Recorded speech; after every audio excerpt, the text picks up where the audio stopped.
Hello, I'm Nathan. Nice to meet you. Nice to meet you too.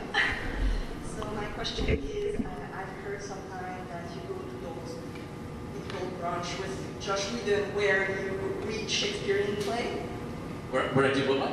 With Josh Whedon. Yes, we do Shakespeare reads. Yes. Yes, and I would like to know what was your favorite character or your favorite part to play? Anything Alexis Denisof or Amy Acker did. We'd be sitting in the garden with chairs and there's a lovely brunch and champagne. We all have a book. We're all sitting around. It's birds chirping and flowers blooming. It's a gorgeous little garden.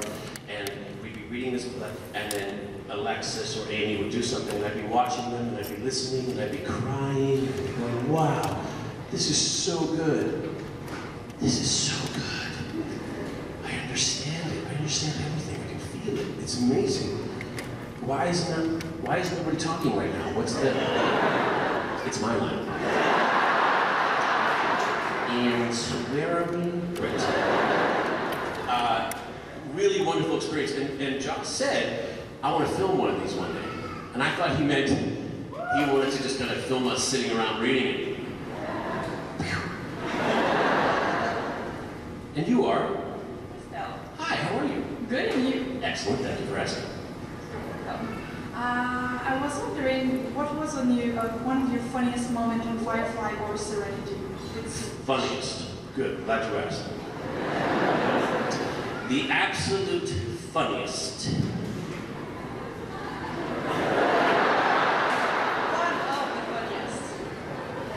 One of the funniest, thank you. If you remember Firefly,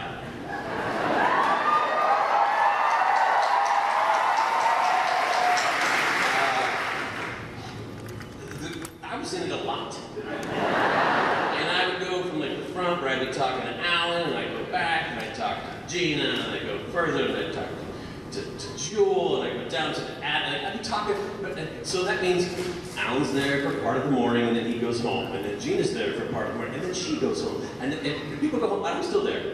Doing my thing. They did an episode called War Stories. And it kind of played like a buddy comedy with Alan, Tudyk, and myself. So Alan had to get up every morning when I did. And he didn't get to go home until I did. He started saying, this is what you do every day? This blows. And yes, I could see how he could think that. But the other great part about it was, when I was there all day, number one, I was hanging out with Alan and Gina and Jewel and Adam and Ron, and I was hanging out with these amazing people. We had a fantastic crew. Josh took like all the best and coolest people from other shows and put them all onto Firefly. They were all the coolest, nicest people. That's who I spent all my days with, was really great people. And the whole time, everybody called me Captain.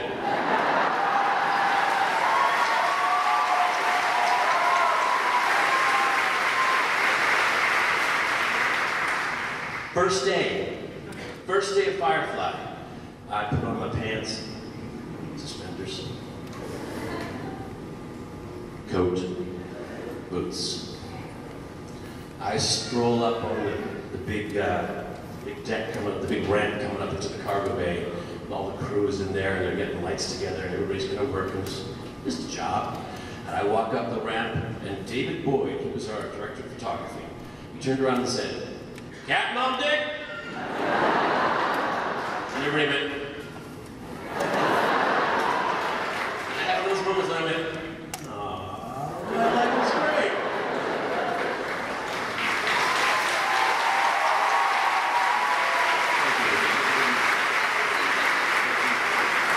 What's your name? I'm Pauline. Nice to meet you, I'm Nathan. Why are you here? I'm a big fan. I actually discovered you in Buffy, so at first I was really terrified of you. So my question is a silly question, so bear with me. In the episode of Community, where it was Roy's Lava, Kenjian's character says that you're his same-sex. Same-sex celebrity crush. How do you feel about that, and what's yours?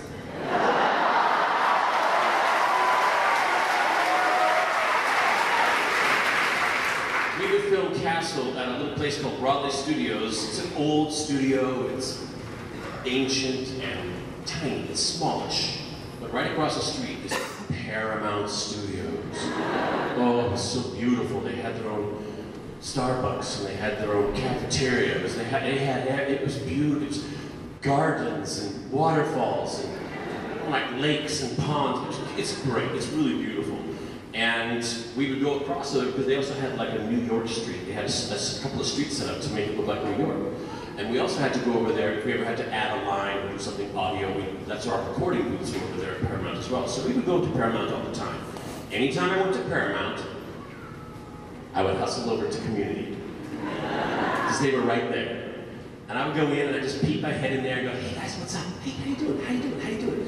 And Ken sees me and goes, "Oh, hey, what's your..." "Oh, I'm gonna say Nathan Fillion is my same-sex celebrity crush." Because they had to do that line, and I don't know who they prepared for the name, but I popped up and he goes, "Oh, I'm gonna say that." And Tom Hiddleston.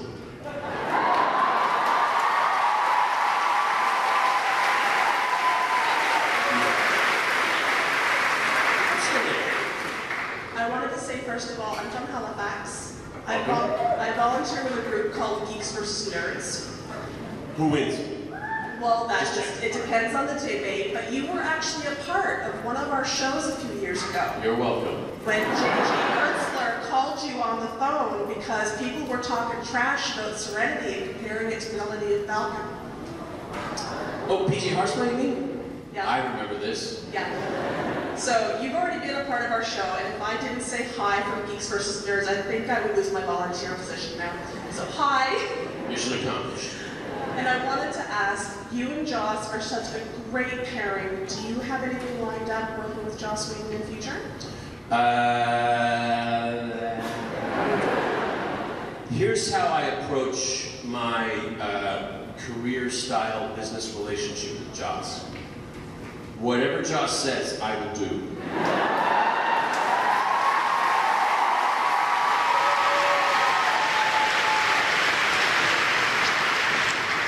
Including grab the check.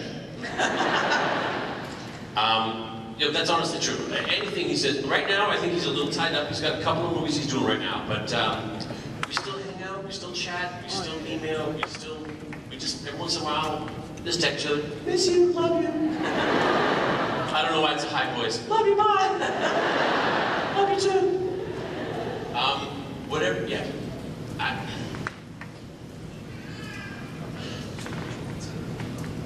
When we don't work together, don't think we're not hanging out. Don't think we're not in touch. Don't think we're not having a great time. I enjoy that men's company more than anything. It's wonderful. Awesome. And your name is? My name is Frederick. Your Highness. That's right. You said earlier that a lot of your shows don't get picked up and a lot of series get canceled after like a few episodes or one season. But none of those series have the fan base that Firefly has. What do you think made that series so special so that it has such massive fandom right now? I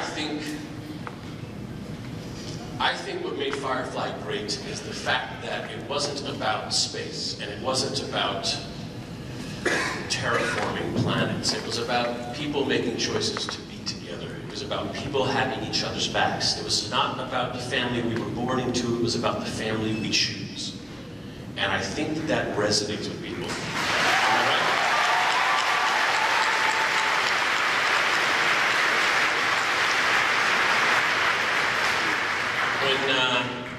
Right after Firefly was canceled, I got a letter. Remember letters?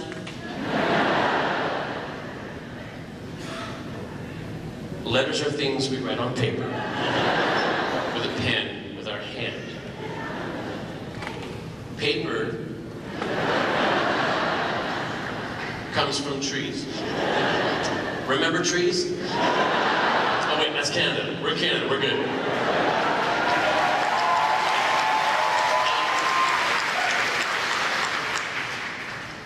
I'm just going to express a fear right now. Sometimes I worry that the United States is going to come knocking and go, hey, Canada, we're out of water and wood. I'm afraid.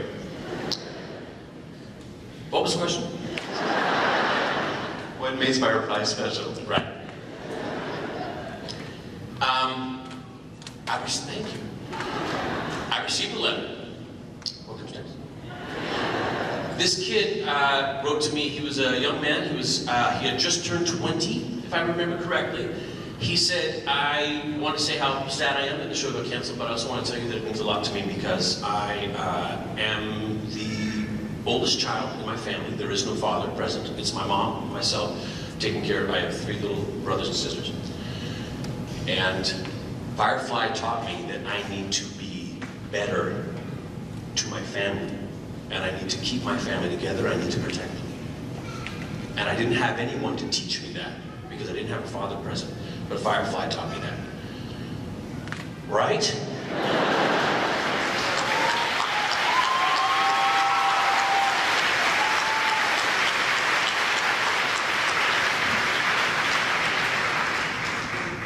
It makes me feel good that I'm having a good time. I'm doing what I love to do. It makes me feel good that people are not only entertained, but that there's some sort of note that we are playing that the heart wants to hear. Oh, that was pretty. I'm going to write that down. Write that down. Thank you for that. Thank you very much.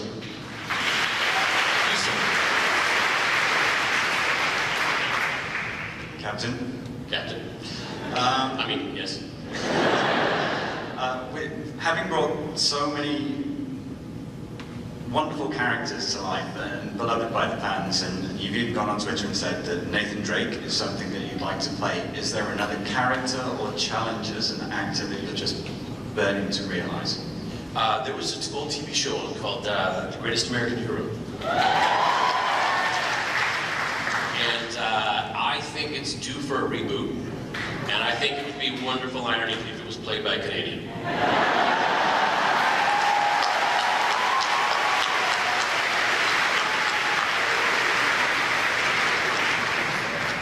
Also, Rockford Files. Okay.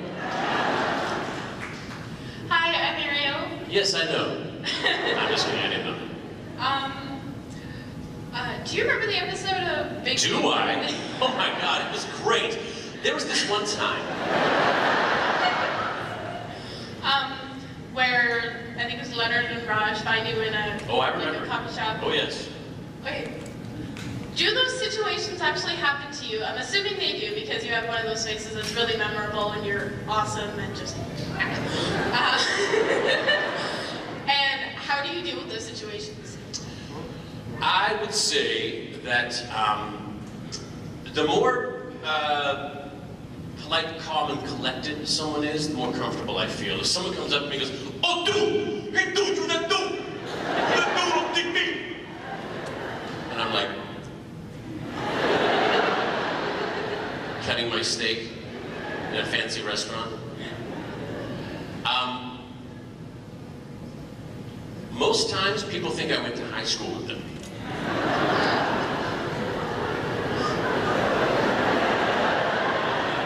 Here's one for you. My friends, Michael Trucco, you might know him from Battlestar Galactica. J.R. Bourne, you might know him from Teen Wolf. Those 2 guys and myself did a charity lunch. We auctioned off a charity lunch, and we hired a car, and the car was going to do a little bit of champagne appetizer here. We're going to have our lunch here. We're going to have our dessert over here. We're going to drive our car in between. It's going to be great. We're in this SUV with our lunch winners. Everybody's having a great time, and we pull up next to one of those Map of the Stars vans where people are going around like a tour going, that's where a celebrity lives, and it actually doesn't live there. We pulled up next to one of those vans, and I said, roll down the window real quick. Roll down the window. Hey you guys, welcome to LA. They go, oh great, thanks. I said, hey, this is Michael Trucco from Battlestar Galactica. They go, oh my God. I said, and this is J.R. Bourne. He was on Teen Wolf too, and on Scandal, all these things. And, oh my God, I can't believe. And Michael Trucco says, this is Nathan Fillion, he's on Castle. And this lady says, no.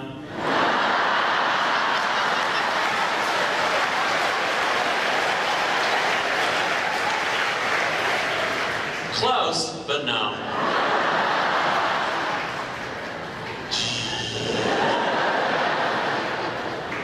Dry thumb. True story. Sir, what's your name? I'm Michael. That's correct. First and foremost, you're amazing as Caleb in Buffy the Vampire Slayer. This is true. And my question is, how long did it take you to make the Southern accent perfect? I used to work on a soap opera called One Night to Live. It was my first gig. And one of the things I had to do was lose my Canadian accent.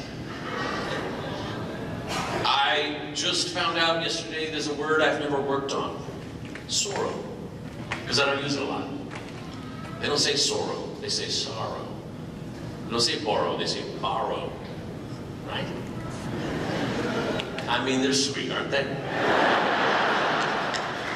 Making up sounds for words and... Anyway. I had a buddy named Tuck Watkins. He was from Kansas City. And his American accent was strong. As strong as mine was Canadian. And I would do his accent to try to lean away from my Canadian, and I kind of wound up right in the middle. It was a nice little kind of median. And then I had a friend named Christopher Douglas, and he was from the Smoky Mountains of Tennessee. He was handsome. Imagine if Jesus did like 1,000 sit-ups and push-ups a day. Piercing blue eyes. He was like half Cherokee, so he had like really, he's like a naturally kind of tan color. And he had all this long, gorgeous hair. And he'd say, Nathan! I don't like it when the ladies in the hair department make my hair curl up at the ends. Makes me look like Marlo Thomas.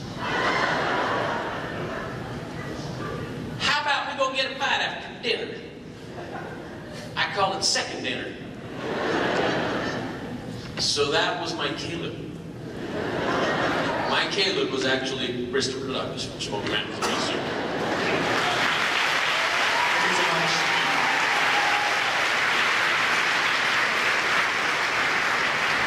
How much time do we have? How are we doing? Are we good? Are we good for time?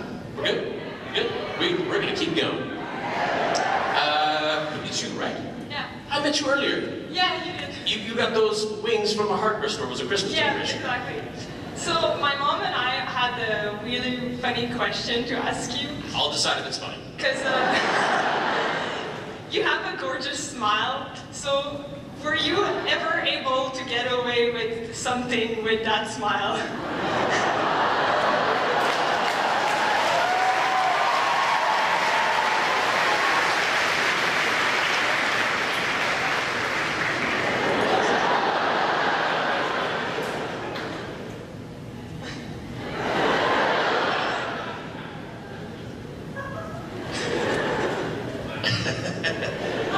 I'm looking over in the corner to my manager, Michelle Chapman, who's shaking her head like this. I'll say, I love this place. This restaurant's so great. They're so nice to everybody. She goes, they're nice to you. She thinks I get away with a lot. So if I say, oh, I don't know, my life's kind of normal, she'll say, no, it's not. That's not normal life. I will say though, if there is a secret to getting away with things, I would say the secret is owning it. If you make a mistake, dive in. As soon as you say, no, I didn't. No, we all saw you did. So that whole, it's a waste. You're wasting my time. If you go, oh my God, I did that 100. I totally 100 did that. Michelle also hates it when I say 100. I'm being totally 100 with you right now. But I think I'm getting away with it.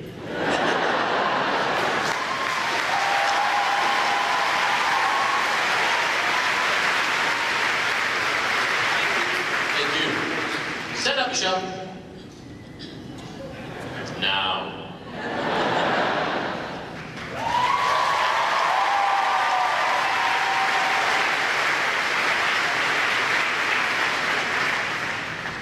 I'm so terribly cool to that lady. Your question?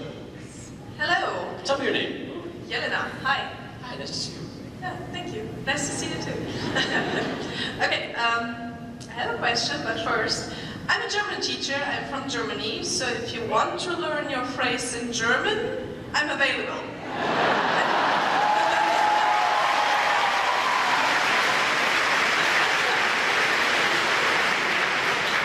I also don't charge very much, so... my question was actually also about Caleb. He was a bad guy, doing what he thought was right probably, but he had a lot of funny lines. How much of that was ad-libbed? None. Seriously? Seriously. Nothing happens by accident in a Joss Whedon program. I had a meeting with Joss before I actually had a chance to audition for Firefly. I had a meeting. We sat for 45 minutes and talked about Firefly. We talked about it. There wasn't a script yet, but there was a treatment, meaning it was basically describing how the show was going to go. And it was incredible details. And when prodded about it, Joss knew everything about it in the whole universe was ready. The music's going to be like this, the lighting is going to be like this, the sound is going to be like this, except in space where there's no sound. Bad guys are going to wear hats, good guys are not. You'll notice Jane wears a hat sometimes.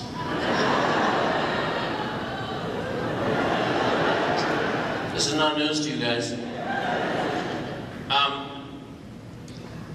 In contrast, after Firefly was done, I went off and I auditioned for another show, and I was talking to this guy. He's a very successful TV writer, producer. He had a great job. He's doing this neat new show, and there's all these great things going on, but it had some holes in it. And I said, so if all they have to do is this to catch the criminal, then where's the challenge? Like, how do they get challenged as far as catching criminals? And he said, oh, I don't know. That stuff will just work itself out.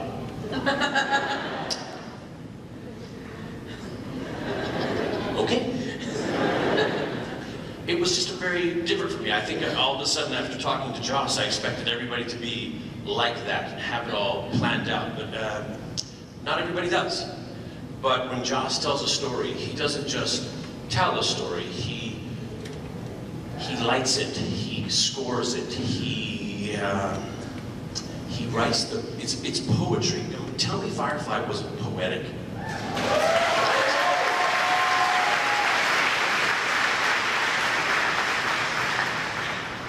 Did that answer your question? Yes. Thank God. Thank you very much. Because I think I forgot the question. Thank you. It works. And you are? I'm Keith. I met you earlier. No, not yet. That was another good-looking man. Oh, thank you. I was wondering, Just friends. Of all the other actors you haven't had a chance to work with, who would you most want to work with and why? Okay, most again.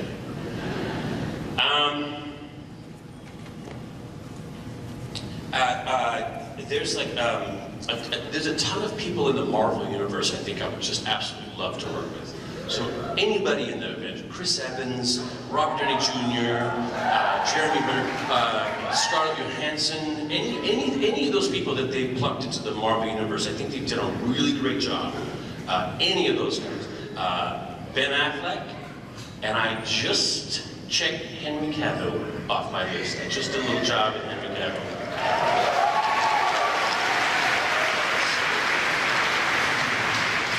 True story, so as not to embarrass myself, I said, Henry, forgive me, the correct pronunciation of your last name is, and he says, oh, it's Cavill. He was lying. Sir. Bonjour, bonjour. So, how awesome is it to work with James Gunn?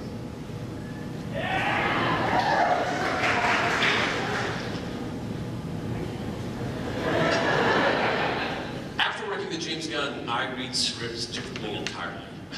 When half the script says exterior night woods, that means for a month and a half you're going to be sleeping all day and going to work at night outside in the woods.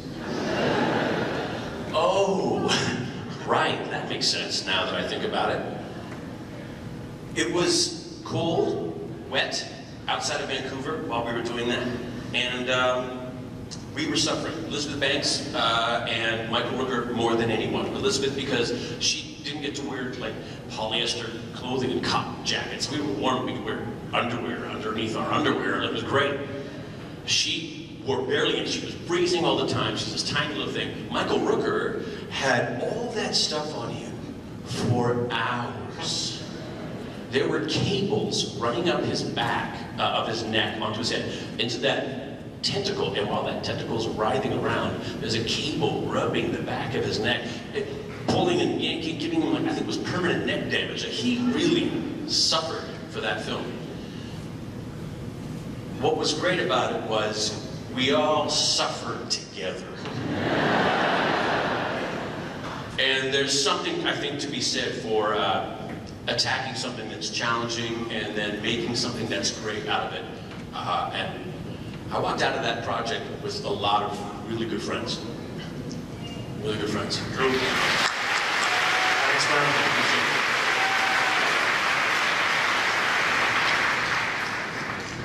I think do we have 5 minutes? We have 5 more minutes? It's true, we have 5 more minutes. I'm gonna answer these questions so fast. Ready, go. Hello. True, go. Let's go. If the 8th season of Castle hadn't been cancelled, what do you think the 9th season would have encompassed? I think we would have, Castle would have pursued his private investigation agency and then been recruited by the CIA and become a super spy.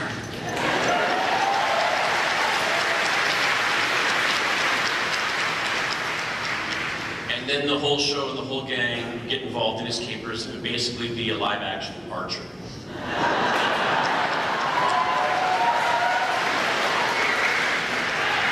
And probably kids. Go. Okay, first of all, just want to say something. We have something in common. We have the same birthday. Happy birthday, belated.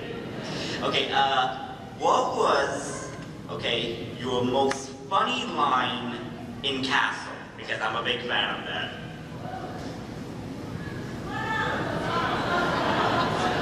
What was your favorite, funniest line in Castle? I have to say when your ex-wife called you kitten. Yeah. That's good. That's good. One is coming to mind right now, which was the sci-fi episode. There was two lines in that one I liked. I was coming down on her favorite sci-fi show, and I said, there's so many other sci-fi shows are great, and I mentioned all these sci-fi shows, and I say something about that Joss Whedon show. That's something kind of doing that. I like that, I like doing that. And then later on in that episode, Castle was trying to get Becca to dress up in her sci-fi outfit. And she said, in your dreams. And I can't remember what the line originally was, but I said, can we just a shift, it wasn't a change, it was just a little shift. They were very kind about collaborating on that show. I said, this is real, this actually, and I changed the line to, we used the line to, look at my life, my dreams come true.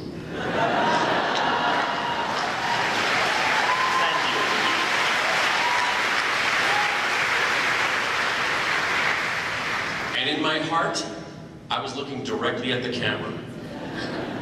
Look at my life, my dreams come true. Tell me your name. Haley. No, just kidding. It's Susan. Nice to meet you, Susan. Who are you dressed as? Just kidding. And I'm an American, and I'm so sorry. We're so super hashing on you. So sorry. We are so super hashing on you right now. Just know that in We Canada, deserve it. just know that in Canada, and this is a cultural thing, in Canada, if we love you and trust you enough, we'll give you a hard time.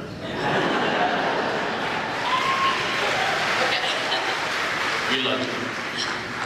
So my question is sort of been answered, but there have been rumors for quite some time about Dr. Horrible 2. Can you shed any light on that? I mean, there's not a lot I can do about rumors. They happen a lot. I can tell you this much. Although there is no... What the? Although there is no Dr. Horrible 2 right now in the works, I am actually doing a project in Vancouver with Mr. Neil Patrick Harris.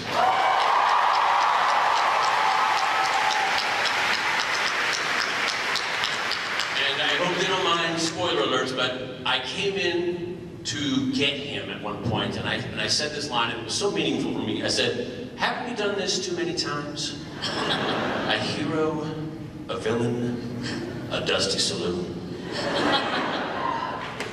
Right here, got me right here.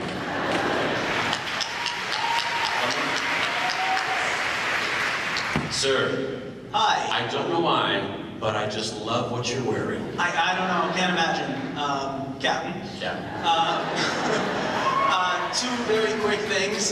First, I just want to say, I'm sure a lot of people have similar stories, but Firefly has had a huge impact on my life, obviously. But I have a group of friends that we kind of all bonded over Firefly, even to the point that we still have a text chain called Our Crew. They call me Captain, obviously. And one of them's River and Simon. We have our whole group, and we still talk years later about it. We love it. My question is, there's a rumor that instead of going back to the green room or trailers in between scenes, you guys would hang out in the dining room set. Is there any truth to that rumor, and are there any good stories if it is a true story? That happened a number of times. The little kitchen set was very homey. It was really homey. The little living room set was super homey. It smelled a little bit like cat pee. You know the one right outside the med bay? With the lamps and the, yeah, it's really fun. We did the episode with all the cows. Safe, right? Safe? We, at the end of it, we're having steaks. We're having steaks in the kitchen, and we're filming the scene, and they go, okay, and cut, and that's a wrap, everybody, that's lunch. And we kind of looked at each other and went,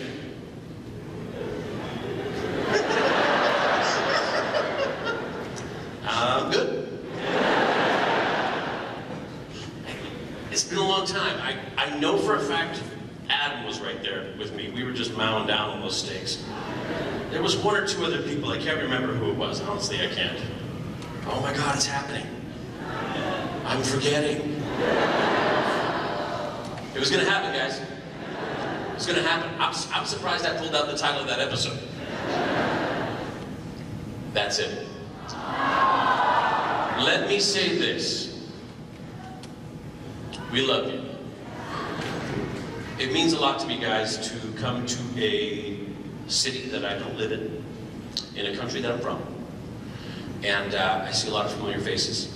Excuse me, new faces. Wearing some familiar clothing. Somebody said to me, I just saw Firefly for the first time like 2 months ago. That makes me really happy. Firefly fans don't stop being fans. They just stop.